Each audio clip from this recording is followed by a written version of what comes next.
Hello बच्चों, you are welcome in Future Study Point. और आज आप पढ़ेंगे यहाँ पे class 9 science chapter 5 the fundamental unit of life, इसके नोट्स। तो बच्चों, इस चैप्टर का पहला पार्ट जो है हम पहले अपलोड कर चुके हैं। डिस्क्रिप्शन बॉक्स में लिंक दे रखा, आप वहाँ से स्टडी कर सकते हैं। बाकी आज कराने जा रहे हैं रेस्ट ऑफ पार्ट जो छूटा हुआ है। तो यहाँ से शुरुआत करते हैं। इससे पहले हम ये सब करा चुके हैं। तो न्यूक्लियस से शुरुआत करते हैं। तो बच्चों, जैसे ओनियन पील है, ओनियन पील में आपने अगर आयोडीन सॉल्यूशन अप्लाई करेंगे तो जो है जो सेल होती हैं उनमें कुछ डार्क प्लेसेस हमें दिखाई देंगे अगर हम स्टडी करेंगे इसको माइक्रोस्कोप में। तो जो डार्क स्पेस हैं ये एक्चुअली में न्यूक्लियस होता है। तो डार्क होने का कारण क्या है कि न्यूक्लियस का जो कंपोजिशन होता है उसमें क्या होता है, डीएनए होता है और प्रोटीन होता है। इस वजह से आयोडीन सॉल्यूशन जो है अप्लाई करने पे वो डार्क दिखाई देता है माइक्रोस्कोप में।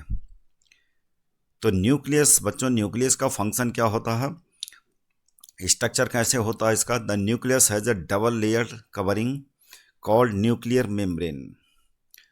तो इसमें एक तो क्या होता है, डबल लेयर कवरिंग होती है जिसको हम न्यूक्लियर मेम्ब्रेन कहते हैं। Nuclear membrane has pores which allow the transfer of material from inside the nucleus to its outside। तो न्यूक्लियर मेम्ब्रेन में छोटे छोटे पोर्स होते हैं जिससे मटेरियल क्या होता है, न्यूक्लियस के अंदर जो भी बन रहा है, प्रोड्यूस हो रहा है जो भी, तो वो जो है साइटोप्लाज्म में ट्रांसफ़र होता है। और कंपोजिशन ऑफ न्यूक्लियस क्या होता है, the nucleus contains chromosomes. Nucleus में क्रोमोसोम्स होते हैं और जो क्रोमोसोम्स होता है वो क्या है, that is made of DNA and protein. तो क्रोमोसोम्स किससे बना होता है, डीएनए प्रोटीन से मिलकर बना होता है। Which carry hereditary information in the form of genes. तो जीन्स की फॉर्म में हेरिडिटी इंफॉर्मेशन होती हैं क्रोमोसोम्स में। तो DNA controls cell structure and functions. तो सेल का स्ट्रक्चर कैसा होना चाहिए और उसके जो फंक्शन है, जो कार्य, जो वर्क होता है, उसको कंट्रोल करना किसका काम होता है, डीएनए का। In non dividing cell DNA exist as chromatin and entangled thread like mass. तो इंटेंगल्ड मतलब जैसे ये फिगर दिखाई दे रहा है आपको, इस फॉर्म में होता है डीएनए। तो ये क्या है, क्रोमोसोम्स है। तो इंटेंगल्ड होता है, थ्रेड लाइक मास होता है, तो इस फॉर्म में होता है डीएनए। और जैसे ही जो है सेल डिवाइड होने वाली होती है, मियोसिस और माइटोसिस प्रोसेस के दरमियान जैसे ही सेल डिवाइड होती है तो क्रोमोसोम्स क्या हो जाता है, ऑर्गेनाइज्ड हो जाता है। तो इस प्रकार से क्या हो जाता है, ये ऑर्गेनाइज हो जाता है, यानी सेल डिवीजन से पहले। अब है फंक्शन ऑफ न्यूक्लियस। न्यूक्लियस का काम क्या होता है, the nucleus plays a vital role in inheritance and cell organization. तो एक जनरेशन से दूसरी जनरेशन में जो इन्फॉर्मेशन होती है वो उनको ट्रांसफ़र करना किसका काम होता है, न्यूक्लियस का काम होता है, क्योंकि न्यूक्लियस में क्या होता है, DNA. The nucleus plays a central role in cellular reproduction. तो सेलुलर रिप्रोडक्शन यानी सेल बिल्डअप करने के लिए किसका काम होता है, न्यूक्लियस का काम होता है, सेल को रिबिल्ड करना या फिर बिल्ड करना। And along with the environment, मतलब उसके चारों तरफ का इन्वायरमेंट, न्यूक्लियस के चारों तरफ का इन्वायरमेंट क्या है, साइटोप्लाज्म। तो उसके साथ इंटरैक्ट करके जो है नई नई सेल जनरेट होने लगती हैं। ये न्यूक्लियस का काम होता है। And nucleus determines cell development and mature form by directing the cell's chemical activities. और सेल्स के अंदर जितनी भी केमिकल एक्टिविटीज़ होती हैं उनको डायरेक्ट करना, उनको कंट्रोल करना न्यूक्लियस का काम होता है। तो न्यूक्लियस को इसीलिए हम ब्रेन ऑफ द सेल भी कहते हैं।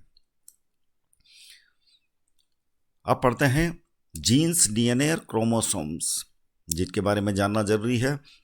जो न्यूक्लियस में होता है।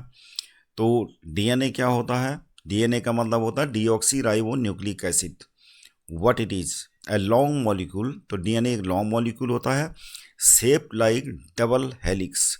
डबल हेलिक्स का मतलब होता है ये डबल हेलिक्स हो गया, ये हेलिक्स हो गए। तो डबल हेलिक्स इस टाइप का, यानी ट्विस्टेड लेडर शेप में ऐसे, ये क्या होता है? डीएनए का शेप होता है। और होता क्या, फंक्शन काम क्या होता है इसका? Stores all genetic information. तो सारी जेनेटिक इंफॉर्मेशन इसमें स्टोर होती हैं। जीन्स क्या होता है? These are small section of DNA, यानी जीन्स क्या होता है? स्मॉल सेक्शन डीएनए के होते हैं। Instruction to make proteins. तो ये जो स्ट्रैंड्स दिख रहे हैं आपको बीच में, दोनों हेलिक्स के बीच में, ये क्या है? ये जीन्स की यूनिट है। इन यूनिट से डीएनए बना होता है, तो इनको क्या बोलते हैं? जीन्स बोलते हैं। तो फंक्शन क्या होता है? Controls traits like I colour, height. तो ये सारे जो है ट्रेट्स क्या होते हैं? जीन्स ट्रांसफर करते हैं एक जनरेशन से दूसरी जनरेशन। इनमें क्या होता है? ये जेनेटिकल कोड्स हैं, यानी आई कलर जीन्स डिसाइड करता है। By telling cells what proteins to make, यानी ये एक इंफॉर्मेशन देता है सेल्स को कि कब प्रोटीन बनना चाहिए और कितना प्रोटीन बनना चाहिए। ये जीन्स डिकोड करता है उसको। Chromosomes what they are. Chromosomes क्या है? These are tightly coiled structure made of DNA and proteins.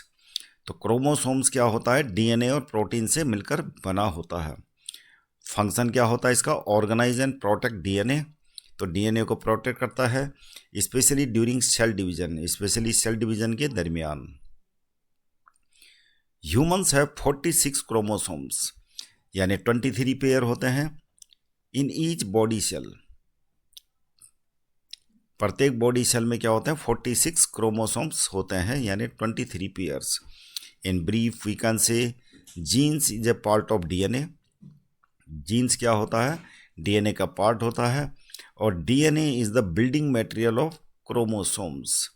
अब डीएनए का मतलब ये नहीं कि जैसा रिलेशनशिप जीन्स में है। अब डीएनए तो जीन से मिलकर बना होता है, लेकिन डीएनए के साथ में प्रोटीन भी होता है, तब जाके क्रोमोसोम्स बनता है, खाली डीएनए नहीं। तो डीएनए के साथ में प्रोटीन भी होना चाहिए, तो वो क्रोमोसोम्स है। तो क्रोमोसोम्स माइक्रोस्कोप में आपको ऐसा दिखेगा। ये क्रोमोसोम्स हो गया वो जो डीएनए स्ट्रैंड्स से मिलकर बना है। तो डीएनए आपका ये हो गया, ये क्रोमोसोम्स ऐसे दिखेगा आपको माइक्रोस्कोप में। और डीपली देखेंगे तो क्या होगा? आपको ऐसे दिखने लगेगा डीएनए। मैग्निफिकेशन अगर बढ़ा दें तो आपको डीएनए तब दिखा, पहले दिखेगा क्रोमोसोम्स। मैग्निफिकेशन लेंस का और बढ़ गया, या फिर पावरफुल माइक्रोस्कोप के जरिए आपको डीएनए तब दिखेगा। और पावरफुल माइक्रोस्कोप से तुम्हें क्या दिखेगा? जीन्स दिखेंगे ऐसे।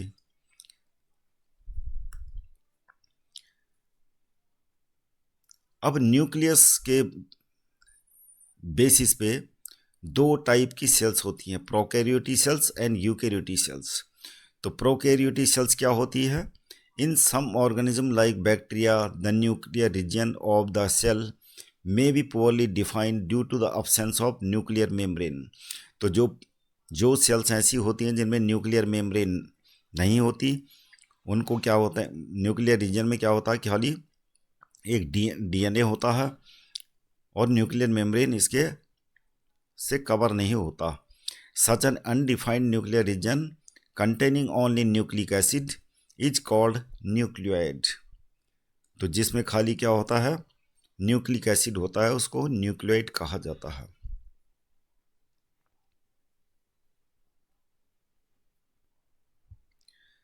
तो न्यूक्लियोइड एक ऐसा न्यूक्लियस है जिसमें न्यूक्लियर मेम्ब्रेन नहीं होती, जो जैसे कि बैक्टीरिया और कुछ ब्लू ग्रीन एल्गी होता है, इनमें न्यूक्लियोइड होता है। Such organism who cells lack a nuclear membrane are called prokaryotes. और इस टाइप की सेल को हम क्या बोलेंगे? Prokaryotic cells. तो प्रो का मतलब होता है प्रिमिटिव या प्राइमरी, जो स्टार्टिंग में थी। इवोल्यूशन के दरमियान सबसे पहले कौन सी सेल आई होगी वजूद में? प्रोकैरियोटिक। उसके बाद इवोल्यूशन कंटिन्यू हुआ होगा तो यूकैरियोटिक सेल्स वजूद में आई। तो यूकैरियोटिक सेल्स क्या होती है? Organism with cells having a nuclear membrane are called eukaryotes. Photosynthetic prokaryotic bacteria also lack of most of other cytoplasmic organelles। तो फोटोसिंथेटिक प्रोकैरियोटिक कोई बैक्टीरिया होता है जिसमें कुछ ऑर्गेनल्स क्या होते हैं? अब्सेंट होते हैं। बाकी मैक्सिमम यूकैरियोटिक सेल्स क्या होती हैं? एक जैसी होती हैं। It is associated with membranes vesicles bag like structures. तो ये किस में होते हैं? फोटोसिंथेटिक प्रोकैरियोटिक बैक्टीरिया में होते हैं, बट नॉट विद प्लास्टिड्स। उसमें प्लास्टिड्स नहीं होते जैसे कि दूसरी यूकैरियोटिक सेल्स में होता है। अगर आपको सिंपल डिफरेंस पता का लगाना है प्रोकैरियोटिक एंड यूकैरियोटिक सेल्स में, तो आपको ये फीचर्स में हो गया न्यूक्लियस। तो प्रोकैरियोटिक सेल्स में क्या लिख देना आपको? एब्सेंट, यानी डीएनए एब्सेंट। प्रोकैरियोटिक सेल में क्या होता है? एब्सेंट, यानी न्यूक्लियोइड बोलते हैं उसको। प्रोकैरियोटिक सेल में यानी न्यूक्लियोइड यानी न्यूक्लियस विदाउट मेम्ब्रेन, उसको न्यूक्लियोइड बोलते हैं। और उसमें क्या होता है? डीएनए होता है खाली, विदाउट मेम्ब्रेन। यूकैरियोटिक सेल में क्या है? Present DNA inside nuclear membrane. Cell का साइज जरूर रखना आपको याद। प्रोकैरियोटिक सेल जो होते हैं, प्रोकैरियोटिक सेल्स क्या होती है? छोटी होती है और इसका साइज होता है 1 से लेके 10 माइक्रोमीटर तक। यूकैरियोटिक सेल्स इससे लार्ज होती है और इसकी रेंज होती है 5 से 100 माइक्रोमीटर तक। सेल टाइप दोनों ही क्या होती हैं? यूनिसेलुलर। लेकिन यूकैरियोटिक सेल यूनिसेलुलर भी होती है और मल्टीसेलुलर भी होती हैं। Membrane bound organelles. तो प्रोकैरियोटिक सेल में मेम्ब्रेन बाउंड ऑर्गेनल्स नहीं होते, जबकि यूकैरियोटिक सेल में मेम्ब्रेन बाउंड ऑर्गेनल्स होते हैं, जैसे mitochondria, ER endoplasmic reticulum, Golgi apparatus. Chromosomes क्या होता है? इसमें सिंगल होता है प्रोकैरियोटिक सेल्स में, और इसमें क्या होता है? मोर देन 1 होते हैं। साइटोप्लाज्म, सेल्स के अंदर जो फ्लूइड होता है उसको साइटोप्लाज्म कहा जाता है। When you look at the temporary mounds of onion peel as well as human cheek cells, we can see a large region of each cell enclosed by the cell membrane। तो cell membrane के अंदर जो fluid होता है उसको क्या बोलते हैं? Cytoplasm. This region takes a very little stain, it is called the cytoplasm. तो बाकी के जो ऑर्गेनल्स है वो डार्क दिखाई देते हैं, लेकिन ये थोड़ा सा फेडेड पोर्शन जो दिखाई देता है सेल का, वो सारा क्या होता है? साइटोप्लाज्म होता है। The cytoplasm is the fluid content inside the plasma membrane. तो प्लाज्मा मेम्ब्रेन मतलब cell membrane. It also contains many specialize cell organelles. Cytoplasm में क्या होते हैं? बहुत सारे स्पेशलाइज सेल ऑर्गेनल्स होते हैं जिनका अलग अलग काम होता है। Each of these organelles perform a specific function for the cell. Cell organelles, तो सबसे पहले सेल ऑर्गेनल में पढ़ते हैं हम एंडोप्लाज्मिक रेटिकुलम, ER जिसको बोला जाता है। After the electron microscope was invented, scientist were able to see tiny particles inside the cells much more clearly than ever before. तो जब इलेक्ट्रॉन माइक्रोस्कोप का इन्वेंट किया गया, उसके बाद साइंटिस्ट ने फर्दर स्टडी करी सेल्स की और ये पाया कि कुछ डार्क प्लेसेस हैं सेल्स के अंदर जो कैसे दिखाई देते हैं। They notice something interesting, there were some dark areas inside the cell, not as dark as nucleus but still visible. तो न्यूक्लियस के चारों तरफ उन्होंने क्या देखा? साइंटिस्ट ने चारों तरफ कुछ स्ट्रक्चर्स देखे। These areas look like long tubes. तो ये एक लॉन्ग ट्यूब्स दिखाई देते हैं। यहाँ न्यूक्लियस के चारों तरफ कुछ लॉन्ग ट्यूब देखी और बैग लाइक स्ट्रक्चर्स देखे। Scientist studies these and gave them a name endoplasmic reticulum. तो इंडोप्लाज्मिक रेटिकुलम इलेक्ट्रॉन माइक्रोस्कोप में कुछ इस प्रकार दिखाई देता है। ये बीच में हो गया न्यूक्लियस, और न्यूक्लियस के चारों तरफ इस तरीके के स्ट्रक्चर हैं, बैग लाइक स्ट्रक्चर्स। तो ये क्या होता है, ये होता है आपका इंडोप्लाज्मिक रेटिकुलम, यानी रफ इंडोप्लाज्मिक रेटिकुलम, RER बोलते हैं इसको। ये ज़्यादा नियर होता है न्यूक्लियस के, और जो दूर होता है न्यूक्लियस के उसको बोलते हैं SER। SER का मतलब होता है स्मूथ इंडोप्लाज्मिक रेटिकुलम। तो यहाँ पर इसकी पोजीशन का है, जैसे ये न्यूक्लियस दिख रहा है, तो न्यूक्लियस के चारों तरफ ये क्या है, ये सारा ये जो है इंडोप्लाज्मिक रेटिकुलम है, और जो दूर दूर होंगे वो क्या होंगे, SER। तो ये दो टाइप के होते हैं। तो पहला वाला है रफ इंडोप्लाज्मिक रेटिकुलम। तो रफ इसलिए दिखाई देता है, लुक्ड बम्पी और rough under the microscope, this was because of small dots on it called ribosomes. तो इसमें जो स्मॉल डॉट दिखाई दे रहे हैं, ये जो इसमें स्मॉल डॉट्स हैं, ये क्या है, राइबोसोम्स हैं। These ribosomes help make proteins. ये राइबोसोम क्या है, प्रोटीन बिल्डिंग सेंटर हैं, जो कौन, RER में। उसके बाद आता है smooth endoplasmic reticulum, SER, looked smooth, no ribosomes, क्योंकि स्मूथ दिखाई देता है, इसमें राइबोसोम्स नहीं होते। एंड ये क्या काम करता है, help in making fat for the cells. जैसे कि RER प्रोटीन बनाता है, तो SER क्या बनाता, फैट्स एंड लिपिड्स बनाता है। Membrane biogenesis, SER helps in the manufacture of fat molecules और लिपिड्स। SER क्या बनाता है, फैट्स और लिपिड्स बनाता है। इम्पॉर्टेंट फॉर सेल फंक्शंस, जो सेल के फंक्शन के लिए इम्पॉर्टेंट है। Some of these proteins lipids help in building the cell membrane. और जो फैट्स और लिपिड्स बनते हैं, ये सेल की मेम्ब्रेन जो होती है उसको रिपेयर करने के काम आते हैं, उसको बिल्डअप करने के काम आते हैं। यानी सेल मेम्ब्रेन को बिल्डअप करने का काम SER का होता है।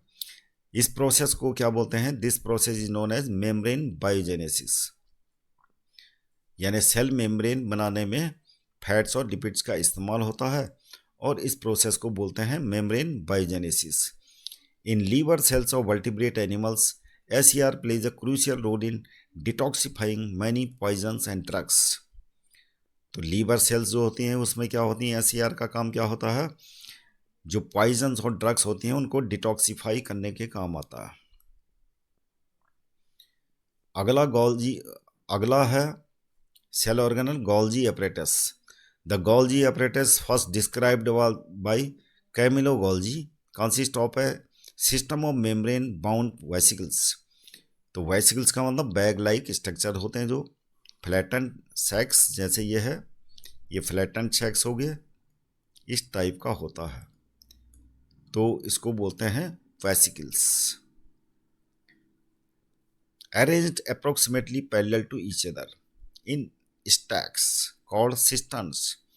और ये क्या होते हैं, ऐसे स्ट्रक्चर में बने होते हैं ऐसे, और क्या बोलते हैं इसको, सिस्टर्न। ऐसे सिस्टर्न के शेप में बने होते हैं। These membranes often have connections. और ये जो मेम्ब्रेन्स हैं, क्योंकि मेम्ब्रेन बाउंड है सेल ऑर्गेनल ये, तो मेम्ब्रेन बाउंड है, तो क्या होता है इनमें, ER से इनका, ER की जो आउटर जो कवरिंग होगी, मेम्ब्रेन होगी, और गोल्जी apparatus, इनमें आपस में क्या होता है, कनेक्शन होता है। And therefore constitute another portion of complex cellular membrane system. The material synthesised near the ER is packaged. तो मेन काम गोल्जी apparatus का क्या होता है, क्योंकि ये किसके नज़दीक में होते हैं, इंडोप्लाज्मिक रेटिकुलम के नज़दीक में होते हैं। जैसे कि ये ER है, तो ये आपका गोल्जी apparatus हो गया। तो यहाँ पर जो है ट्रांसपोर्ट होता है, न्यूक्लियस से जो चीज़ भी बन रही है वो तो ER में आता है। ER के जरिए क्या होता है, ट्रांसपोर्ट होता है, और गोल्जी apparatus में जो भी प्रोड्यूस होता होगा वो आता होगा, और यहाँ पे क्या काम होता है, पैकेज्ड एंड डिस्पैच्ड। यहाँ पे पैकेजिंग होती है और डिस्पैचिंग होती है to various target inside and outside the cell. तो सेल के अंदर बाहर यहाँ से जो है जो भी प्रोड्यूस होता है न्यूक्लियस में, वो जो है ईआर के जरिए आता है, और कहाँ आता है, गोल्जी apparatus में, और यहाँ पे पैकेजिंग होती है, और जहाँ कहीं भी रिक्वायरमेंट होगी, जो भी कंस्ट्रेंट्स बनते होंगे, इसमें प्रोडक्ट्स बनते होंगे, और सेल में जहाँ कहीं अंदर, सेल के अंदर या सेल के बाहर रिक्वायरमेंट होती होगी, तो यहाँ से डिस्पैच होता है। तो ये सब काम किसका है, गोल्जी apparatus का। Its function include the storage, modification and packaging of the products in vesicles. In some cases, complex sugar may be made from the simple sugars in Golgi apparatus. The Golgi apparatus is also involved in the formation of lysosomes. Lysosomes जिसको आगे पढ़ेंगे हम। तो Golgi apparatus electron microscope में कुछ इस प्रकार दिखाई देगा। ये आपका Golgi apparatus हो गया, और ये क्या हो गया, ER, ये SER, और ये क्या है, RER। ये गोल्जी apparatus हो गया। अगर ये सेल है तो सेल में ये कहाँ पे होता है, ये Golgi apparatus। Lysosomes. Lysosomes are membrane bound sacs filled with digestive enzymes. These enzymes are made by RER. ये एंजाइम्स RER के द्वारा बनाए जाते हैं, यानी rough endoplasmic reticulum. Lysosomes are a kind of waste disposal system of the cell.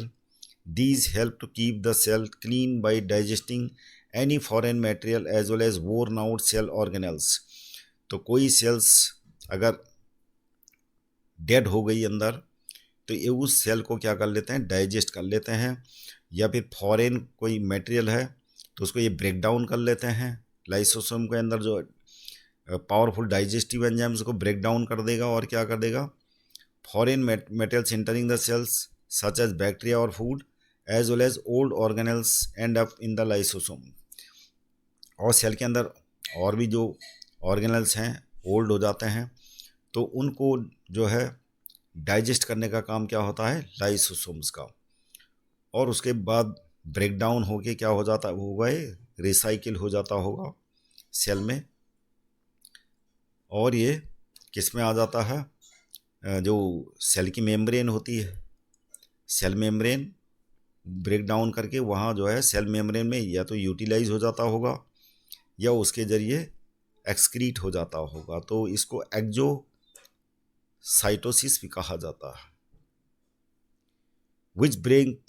which break complex substances into simpler substances. Lysosomes are able to do this because they contain powerful digestive enzymes capable of breaking down all organic material during the disturbance in cellular metabolism. For example, when the cell gets damaged, lysosomes may burst and the enzymes digest their own cell. तो ये powerful enzymes क्या करते हैं, जो dead cell जब cell dead हो जाती है तो वो खुद अपनी ही सेल को क्या कर देते हैं, डाइजेस्ट कर लेते हैं, और एज ए रिजल्ट क्या होती है, सेल बस्ट हो जाता है। Therefore lysosome are also known as suicidal bags of a cell, और इसीलिए इसको सुसाइडल बैग भी कहा जाता है। तो लाइसोसोम यहाँ पर ये छोटे छोटे दिख रहे हैं आपको, ये छोटे छोटे पोर्शन दिख रहे हैं सर्कुलर डिस्क टाइप के, यही जो है क्या है, लाइसोसोम्स है। तो इलेक्ट्रॉन माइक्रोस्कोप में ये कुछ ऐसा दिखता है। Mitochondria are known as the power house of the cells. Mitochondria have two membrane covering. Nucleus की तरह इसमें भी टू मेम्ब्रेन कवरिंग होती है। The outer membrane is porous while the inner membrane is deeply folded.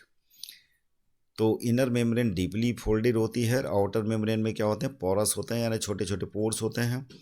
These pores increase surface area for ATP generating chemical reaction. Folded form में इसलिए होता है क्योंकि ज़्यादा सरफेस एरिया चाहिए होता है किसके लिए, एटीपी जनरेटिंग केमिकल रिएक्शन के लिए। The energy required for various chemical activities needed for life is released by mitochondria. तो माइटोकॉन्ड्रिया में ही सारी रिएक्शन होती है। तो क्या हो रिएक्शन होती है माइटोकॉन्ड्रिया में, C6H12O6 और प्लस ऑक्सीजन के साथ रिएक्ट करके क्या बनता है, वाटर बनता है, और क्या बनता है, CO2 बनता है, और ATP मॉलिक्यूल बनता है। तो यही माइटोकॉन्ड्रिया में होती है रिएक्शन, यही जो है एनर्जी है, और इसी से जो हमारे सारे ऑर्गेनल्स को एनर्जी चाहिए होती काम करने के लिए, वो कौन करता है, provide, mitochondria. ATP is known as the energy currency of the cell. और यही ATP क्या है, एनर्जी करेंसी है सेल की। जहाँ जहाँ जितना जितना चाहिए होगा एनर्जी जिस ऑर्गन को, यहीं से एनर्जी सप्लाई होती है। The body uses energy stored in ATP for making new chemical compounds.